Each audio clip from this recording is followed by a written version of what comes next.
my name's Artemis, and as you can tell, it's apparently still Christmas in this fucking house, despite the fact that we're nearly into the new year. Speaking of which, it's coming up to a whole new year, and that means that it's time to get reflective, apparently, and think about what you want to do different, and you can't think about what you want to do different without going over what's happened already, so fuck it. Let's have a look at 2018 and go over some shit that happened. I'm not going to go into too much detail because I'm lazy. Let's just go over some shit that happened in the UK, some shit that happened in the fandom, and whatever happened to us this year. My fucking 2018. Done. Okay. Let's crack on with it. I need to get back to the fucking booze. It's still Christmas.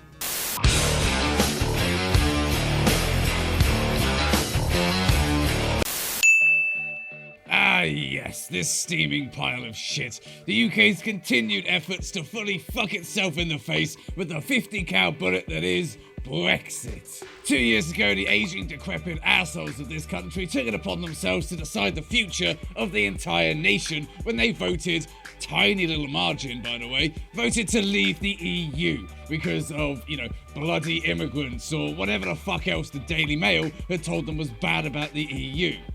And here we are, it's 2 years later, it's 2018, and we are still no closer to actually being out of the thing. In fact, the only leaving that's been happening is all of Theresa May's staff as they flee the sinking ship that is her cabinet.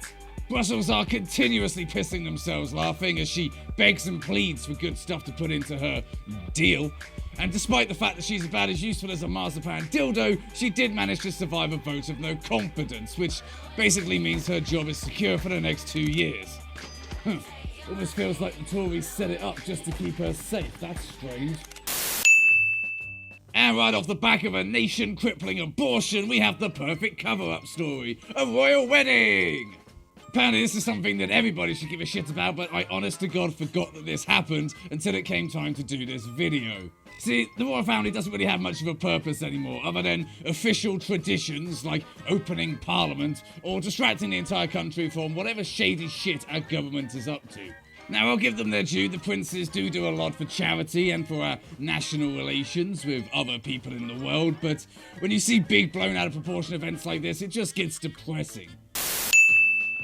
Way, the sports ball went exactly how we thought it was going to. We went so far, we came so close, and then shat the bed entirely. And then the only thing that was coming home was a disappointed football team that bit off more than they could chew. Yes, the World Cup reared its ugly head, and we almost started recreating scenes from Green Street as we approached something strange and unfamiliar, something we haven't felt in years. I think it's called national pride, but those words sound a bit like an oxymoron. They don't quite go together to me. Robbie Williams decided to push the barriers of exactly how much of a twat he looks during the opening ceremony, and then descended back into obscurity, pretty much where he belongs. We did actually get quite far, but then obviously we got outmatched by everybody else, and, it was kind of nice for a little bit to pretend we actually gave a fuck about these overpaid wankers, but yeah, I can't even remember any of their names now, so moving on.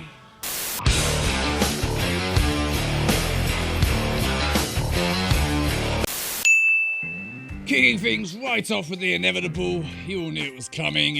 Can't really talk about the fandom in this year without bringing it up, so that means I don't need to go into too many details, because of course everybody knows, but yeah, the fandom really outdid itself with drama this year. Just when you thought our biggest problem was with some self-proclaimed Nazi furs, out comes this utter den of cunts, proving that furries really can be truly fucking awful sometimes. Not all of us, of course. I mean, there's 99.9% of us that are all amazingly happy, welcoming people that are, really supportive in this fandom. But dear fucking Lord, if we don't have a minority that drags us the fuck down. This is the kind of thing that brought the entire family into it and dragged everybody in to weigh in with their opinions, and, it kind of brought everything to a standstill for a bit, and honestly, everybody got dragged in, everybody knows about it, and I'm a little bit tired of looking at it all. It gets depressing.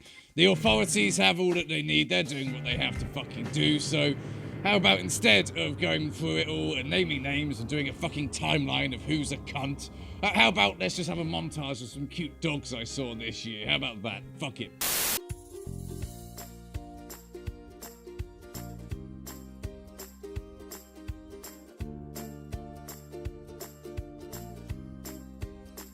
I'll be honest, that was a much better use of our time here. And of course, we also broke some records. Yes, MFF became the convention with the biggest pre-registration line in history. It took over 4 hours for some people. 4 hours of mind-numbing convention center queuing. Now that is some Guinness fucking world record shit right there. Oh, it says in my notes here that apparently the world record is actually for being the first Furcon to hit 5 digits and go over 10,000 attendees. That's pretty big. Seriously, I think the queuing was a bit fucking more of a bigger story, though.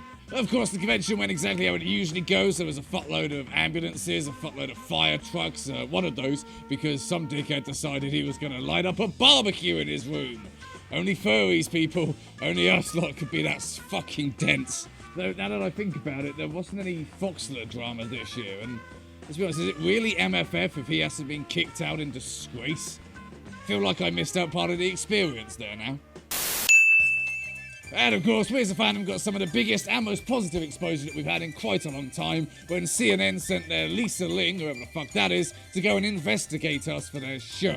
It was actually a pretty fair shake. I mean, they did a good job of going in and actually looking at the reasons why people like all of this, the ways in which it benefits and helps people's lives. And they also went in and spoke to some proper true figureheads of the fandom to get a good, generalized view. What I'm trying to say, and I'm dancing around, is they stayed away from the freaks. Let's just say it, shall we? They stayed away from the ones that are going to paint us as fucking freaks. You combine that with Sonic Fox getting esports Gamer of the Year, and we've actually done pretty well for ourselves this year. Furries are on top. We are looking good. Cannot wait to see how we fuck that up in 2019. It's going to be spectacular.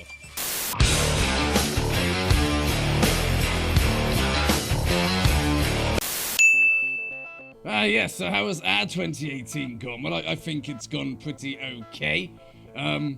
We made a lot of videos, we made a lot of stuff that I would consider a passion project, yes. And yeah, overall, I think we've done alright. It's kind of hard to sum up a year, isn't it? I mean, it's there was some shit that happened, there was some good that happened. You kind of weigh the others up, it's a bit hard to figure out whether you'd say it was a good or a bad year, but overall, yeah, it was alright, wasn't it? It happened. Well, I suppose we got a new camera, and that was pretty nice. Thank you for that, patrons. You helped with that. Thank you, patrons in general. You helped with a lot. We shot some better stuff. We got rid of using the fucking phone all the goddamn time. We upgraded the kit a bit more. We got out and shot a bit. I don't know. We've genuinely taken a few nice steps forward.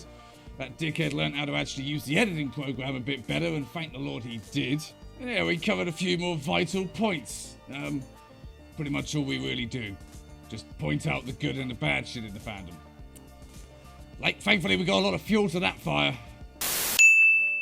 Hey, I'm seeing here it says about facing demons. Why are we talking about that? We don't need to go into detail about that. Okay, apparently apparently some shit came up this year and it was bad. And okay, yeah, I suppose going back and looking at it, it wasn't nice to be reminded of being fucking abandoned, but hey, who gives a shit? It's in the past. I got past it, I'm over it.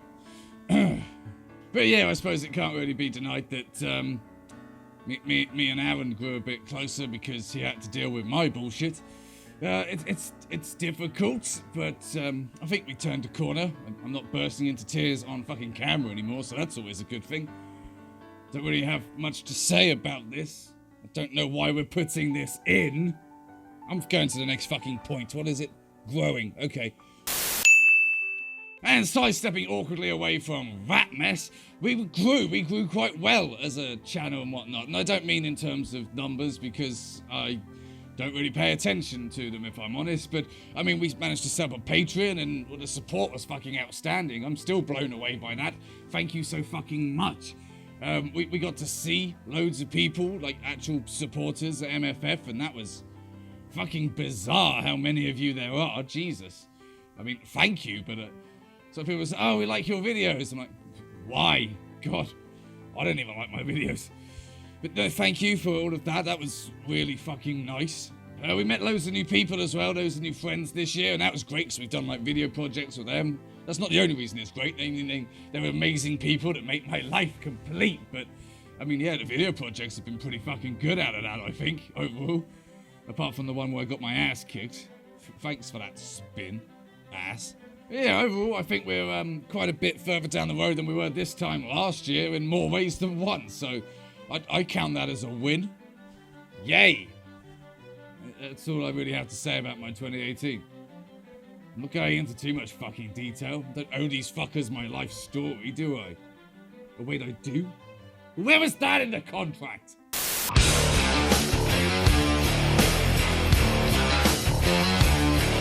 And there you have it. That was some notable stuff that happened in 2018. It was mostly depressing, and, you know, we all thought maybe 2018 will be our year. We get to escape the shit that was 2017, and no, it just gets worse and continually worse. And, you know, everyone's like, oh, it's nearly over now. 2018's nearly done. And yet we had no idea what horrors await in 2019. But, I mean, it's mildly exciting to figure that out, right?